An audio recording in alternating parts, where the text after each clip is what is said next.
Hey guys, so I wanted to kind of show you guys, I don't want to say the lazy woman's version, but kind of like the organized mess of a version of a meal plan slash like inventory list. So for me, it just hasn't, I just can't grasp, like I understand why you would do it, but I can't get myself to do it properly in a way that works out for me, to take inventory of my freezer and my pantry and all of that. So what I do instead is and this has been the second month I've done this, so far it's working and I've kind of tweaked it a little bit, and I'll let you guys know if I make changes to it in the future. But what I've been doing is meal planning a month in advance. This month is the first month that I shopped for the month.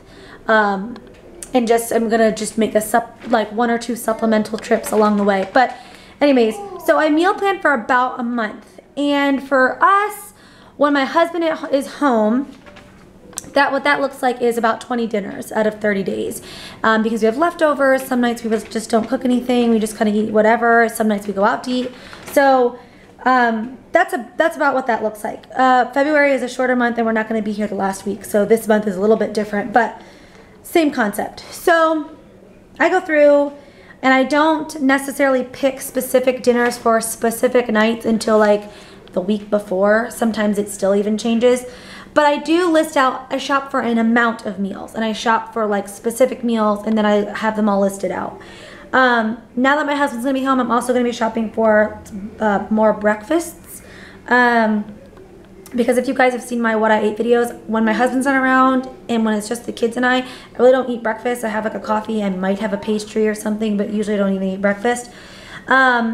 I need more snacks on hand because my husband is a snacker. I need more lunches because my husband comes home for lunch from work, so I need to feed an adult, an extra person, lunch. And when he eats lunch, he eats like a meal for lunch. Like I'm okay eating something just quick.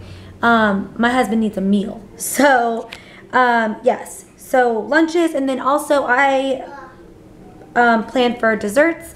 Now that my husband's home as well, and now that we're probably going to be eating dinner as a family and doing movie nights and stuff, and I do desserts here and there when he's not here, but anyways, so I shop for dinners, breakfasts, snacks, lunches, desserts, also drinks, but I don't have drinks listed because typically it's water, milk, maybe juice, soda for my husband, that kind of thing.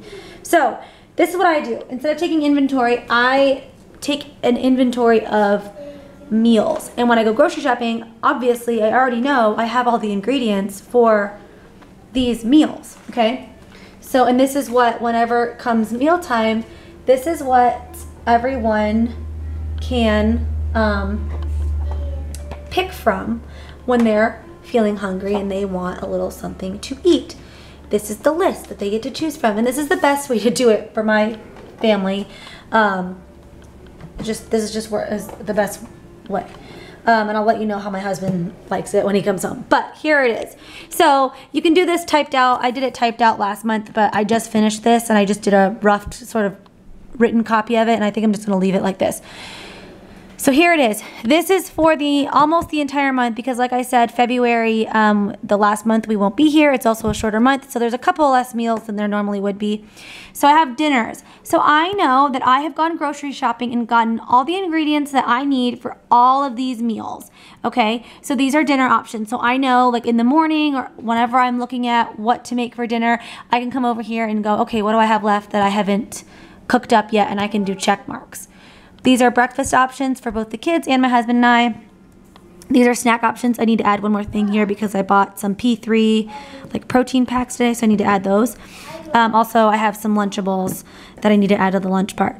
These are all the options we have for lunches / quick meals. And I write this because there are nights where I don't necessarily want to cook a full meal, so I will go ahead and just cook one of these quick meals for lunches.